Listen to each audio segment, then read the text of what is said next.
안녕하세요. 꿈꾸는 소리입니다. 책을 듣다라는 코너를 통해서는 제가 직접 읽고 추천해드리고 싶은 책에서 또 제가 알려드리고 싶은 부분, 제가 감명 깊게 읽었던 부분들을 여러분께 공유해드리는 그런 코너입니다. 오늘 처음 소개해드릴 책은 바로 김윤나 작가의 말그릇이라는 책입니다. 바로 본론으로 들어갈게요. 첫 번째, 작은 말그릇과 큰 말그릇의 차이가 있다고 해요. 먼저 작은 말그릇, 종지그릇만한 말의 그릇을 가지고 있는 사람은 그만큼 말을 담을 공간이 없겠죠. 또 그만큼 쉽게 흘러넘치고 불필요한 말을 많이 합니다. 반면에 큰 말그릇을 가진 사람은 많은 말을 담을 수가 있고요. 담은 말이 쉽게 새어나가지 않습니다. 따라서 필요한 말을 골라낼 수가 있겠죠. 31쪽에 이런 내용이 나옵니다. 말은 한 사람의 인격이자 됨됨이라고 한다. 말을 들으면 그 말이 탄생한 곳, 말이 살아온 역사, 말의 나이를 짐작할 수 있다.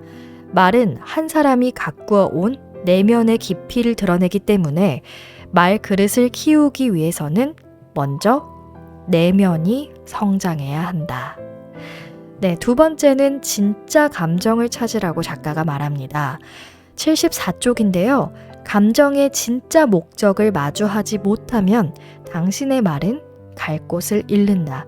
상대방에게 강렬한 인상을 남길지 모르지만 그것은 떠도는 말이 되고 당장은 시원하겠지만 결국 사람들을 멀어지게 만든다.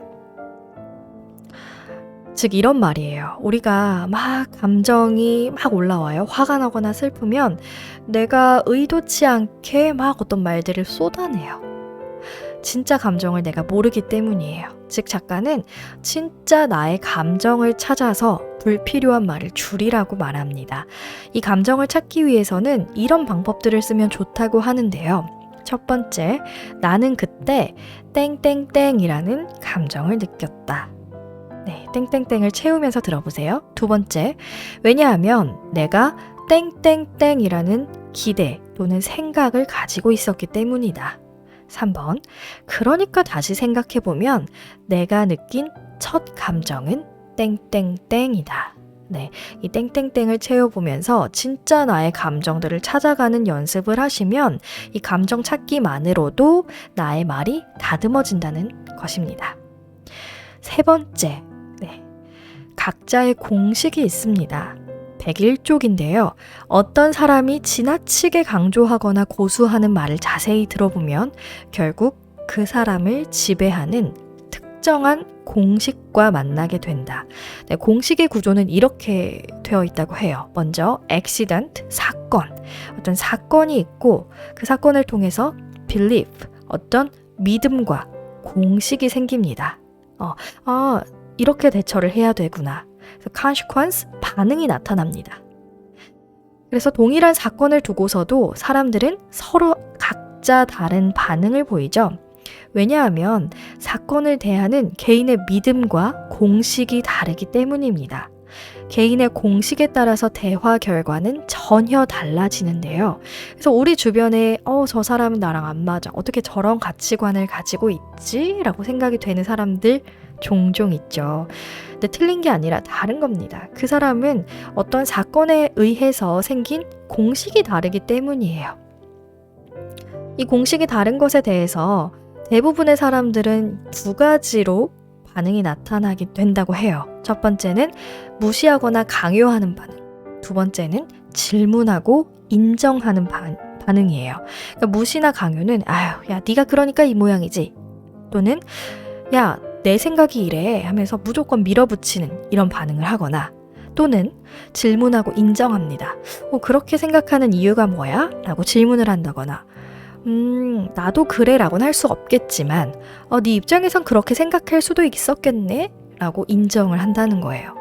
여러분은 서로 다른 공식을 가진 서로 다른 가치관을 가진 사람을 만났을 때 무시하거나 강요하십니까? 혹은 질문하고 인정하십니까? 네, 한번 체크해 보시기 바랍니다.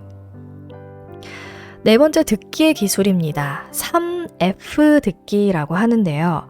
먼저 팩트, 사실을 듣는 거예요. 상대방이 말했을 때 주요 내용을 요약해 주는 거예요. 그 다음 feeling, 감정을 들어줍니다. 그 사람의 감정을 확인해 주면서 듣는 거예요. 그 다음 세 번째 focus, 핵심 듣기. 말하지 않더라도 그 사람이 내가 이 말을 통해서 알아줬으면 하는 핵심 메시지를 들어주는 거예요. 3F를 생각하면서 경청을 해보시면 좋을 것 같습니다. 다섯 번째 질문의 기술은 오픈 질문이에요. OFTEN 질문인데요. 먼저 opened question. 네. 열린 질문이죠. 그러니까 답이 네, 아니오가 아니라 다양한 답변이 나올 수 있게 질문을 하라는 겁니다. 예를 들면 가장 좋았던 일이 뭐야? 우리가 공유해야 할 건 뭐지? 이런 식으로요. 그다음에 if question, 가설 질문인데 가상의 제약을 넘어서 다양한 입장과 관점에서 생각하게 하는 질문이에요. 즉 만약에 무조건 성공하게 된다면 너는 어떤 요인일 거라고 생각해? 혹은 만약 너한테 시간이 충분하면 어떤 것들을 더 고민을 해보고 싶어? 이렇게 질문을 하는 거죠. 그 다음에 target oriented question. 그래서 목표를 지향하는 거예요. 그러니까 미래의 어떤 목표에 초점을 맞춰서 긍정적인 힘을 이끌어내는 질문이에요. 이런 거죠. 우리가 최종적으로 달성하고 싶은 목표가 뭐지? 이 고비를 넘기고 나면, 이 어려움을 견디고 나면 우리가 배울 수 있는 건 뭘까? 그 다음 emotion question, 감정 질문이에요. 그러면 그때 어떤 심정이었어? 진짜 네가 마음속에서 하고 싶었던 말은 뭘까? 마지막 neutral question, 중립적 질문이에요. 네, 생각이나 의도, 감정을 강요하지 않은 질문입니다. 각각의 장단점은 뭐지? 이 일을 가능하게 하기 위해서 필요한 것은 무엇일까? 근데 이 질문들은 사실 여러 부분이 겹치는 부분이 있어요. 열린 질문을 하다 보면 중립적 질문이 될 수도 있고 감정 질문이 될 수도 있고, 하지만 어떤 것들이 어떤 질문인지에 대해서 알고 있다면 내가 조금 더 어떤 질문을 할 때 대략적으로 분류를 해볼 수가 있겠죠. 조금이라도 의식을 하면서 질문을 한다면 훨씬 내가 말을 조금 더 잘할 수 있다라고 생각하실 수가 있습니다.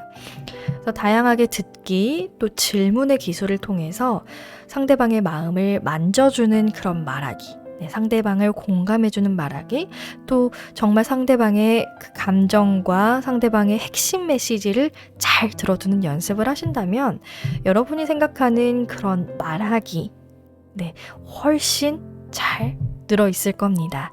그래서 이 책 꼭 한번 읽어보시기를 바라고요. 제가 짧게 소개해드렸지만 이 내용들이 책에 어떻게 담겨 있는지 한 번 더 눈으로 그리고 소리내어 읽어보시면서 자신의 것으로 꼭 만드시기를 바랍니다. 오늘도 감사합니다.